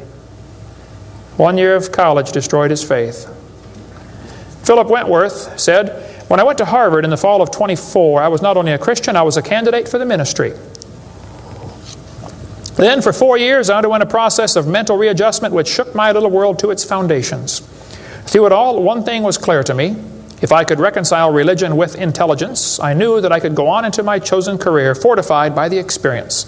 If I could not, every consideration of honor would compel me to make other plans. In the end, I gave up the ministry. Scott wrote me a letter and said, Dr. Hovind, until I went to college, my faith in God was sound. My college history class helped destroy that faith. I started to doubt the Bible and God's Word. I even started to doubt Jesus was truly God's Son and that He died and rose for my sins. My best friend showed me your tapes and I was in awe of what I saw. Everything I thought I knew about life was changed. Praise God. People will sit home and watch a video that you will never get to come to church. Especially men. If they're sitting at home holding the remote. There's this feeling of power that surges through their body. How many know what I'm talking about? Now come on, be honest, okay? Right? That's why we purposely leave my videotapes uncopyrighted. Copy them and give them to your friends, man. Get them saved. All right? 75% of the kids from Christian homes that go to public schools are going to lose their faith after 1 year of college. 75%. Professor Bonar said, evolution is a fairy tale for grown-ups. The theory has helped nothing in the progress of science. It is useless. Malcolm Muggeridge said, I am convinced the theory of evolution, especially the extent to which it's been applied, will be one of the great jokes in the history books of the future. It's a joke. And it would be a joke if it weren't for the tragic results. How many kids are taught this thing every day and believe it, and it destroys their faith? Adolf Hitler was a strong believer in evolution. He thought the Jews were an inferior species and needed to be eliminated for the good of humanity. Joseph Stalin was an evolutionist. Trotsky was an evolutionist. Pol Pot from Cambodia was a strong believer in evolution. We covered lots more on that in video number 5. Scientists who go about teaching that evolution is a fact of life are great con men. The story they are telling may be the greatest hoax ever. In explaining evolution, we do not have one iota of fact. Evolution is a shell game. You ever seen those shell games where they put the pea down there and they put the 3 shells on it and the guy tries to get you confused, he messes them around? Evolution is like a shell game. If you ask the biologist, where's the best evidence for evolution? He'll say, oh, it's in geology. I debated Dr. Pigliucci. It's debate number 12, I think, of my series out there, of the red series of tapes. Those are debates. I said, Dr. Pigliucci, you have gotten $650,000 in grant money to study evolution of plants. You've been teaching a course on the evolution of plants for 30 years. What is the best evidence of evolution you're aware of? And he said, the evolution of whales. You're a botanist telling me the evolution of whales is your best evidence? It's always this way, folks. The geologist thinks the anthropologist has the evidence. The anthropologist says, oh no, we don't have it. The biologist has it. It's a shell game. The only problem is there's no pea under any of them. Nobody has the evidence. It's a joke. Sir Arthur Keith was selected to write the foreword to Darwin's book when it was republished in 1959 because he was a strong believer in evolution. Arthur Keith said, evolution is unproved and unprovable. We believe it because the only alternative is special creation. And that is unthinkable. I mean, you're not even allowed to think that maybe there's a creator? The only alternative. He's right, by the way. The Russian atheist astronomer came to America and spoke at one of the universities, and he started off his speech, he said, folks, either there is a God or there isn't. I thought, boy, this guy's brilliant. He nailed that point right on the head. I got to give him credit for that one. And then he said, both possibilities are frightening. I thought, wow, that's a good statement. You see, if there is a God, we better find out who He is and find out what He wants and do what He says. If there is no God, we're in trouble. We're hurtling through space around the sun right now at 66,000 miles an hour and nobody's in charge. That's a scary thought. It's real simple. The Bible says, in the beginning, God created the heaven and the earth. The Christian view of history is very simple. God made the world in 6 days just like He said He did. And that explains all the symbiosis relationships. How can certain animals and certain plants require each other? Which one evolved first? There are zillions of symbiosis relationships that can't be explained by evolution. The pre-flood world was very different. The people lived to be 900 years old. We cover that on video number 2, why they lived to be 900. You can check out my website and see them right there, drdino.com. During this time when people lived to be 900, reptiles grew to be huge.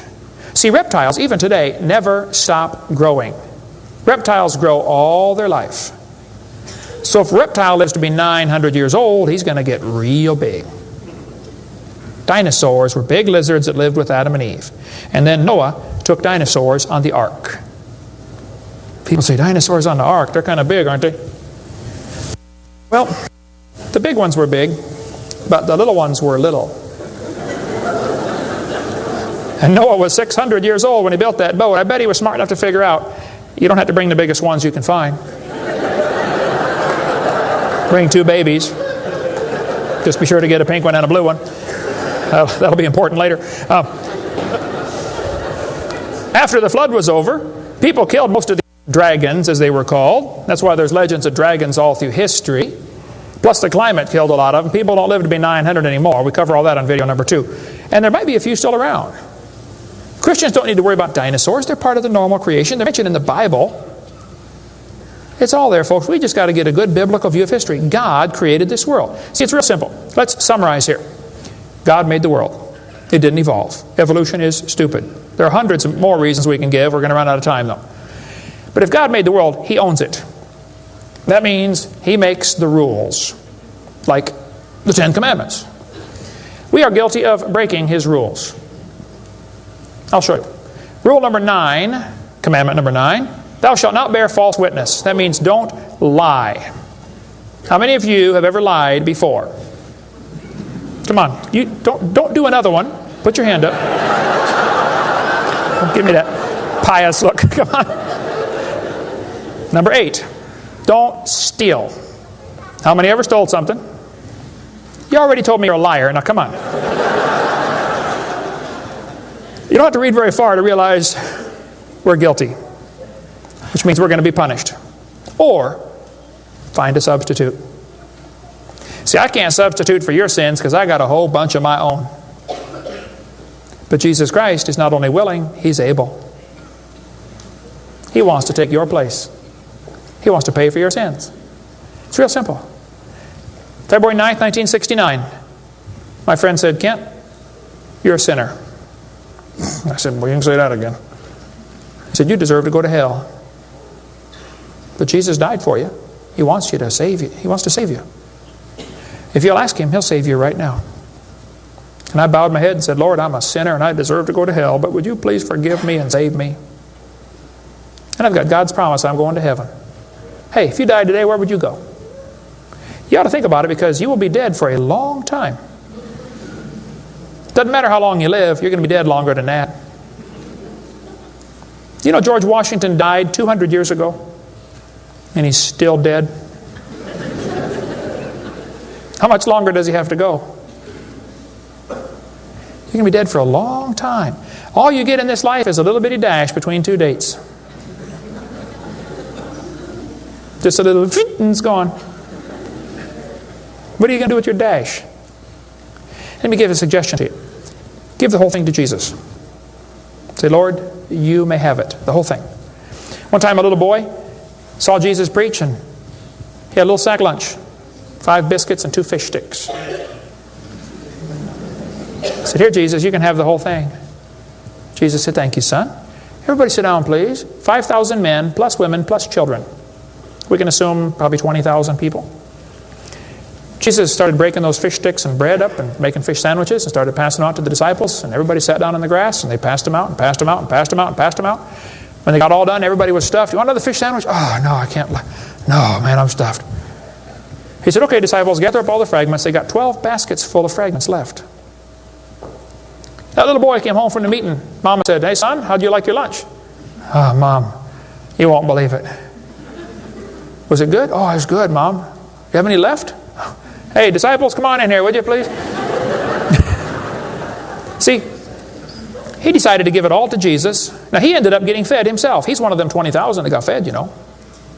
He could have kept it and got fed, or he could give it away and get fed. Worked the same either way. If you could learn to give your life away to Jesus, you will get a wonderful life. Plus, it'll bless lots of others. Some of you ought to quit worrying about knocking that dumb ball into the hole in the dirt and start worrying about who's going to heaven or hell. And you ought to quit worrying about getting a fancier car and a fancier house and start worrying about who's going to heaven or hell. Maybe God gave you that good job so you can give some money to missionaries. Not so you can build a bigger, fancier house. You know what we need in this country? We need a Christian Barney. How many kids in this town tomorrow are going to be taught evolution? On Discovery Channel, Nature Channel, National Geographic, textbooks, library books. How many? Thousands of them. And they're going to use dinosaurs, aren't they? Little 4-year-old kids get a book. Hey, boys and girls, dinosaurs lived millions of years ago. Isn't that what they say? Why don't one of you get yourself a purple costume? Get all the neighborhood kids together. Hey, boys and girls. We're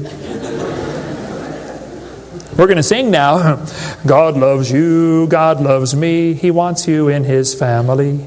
If you'll ask Him now, He'll come into your heart, and of His family you'll be part. Shouldn't they learn that instead? Folks, somebody's got to reach these young kids. You ought to get some videos or something. My material's not copyrighted. You can use mine any way you want. Hey, what on earth are you doing, for heaven's sake? What are you doing for the Lord? I saw this tombstone the other day at a cemetery. Wayne Strickland, atheist.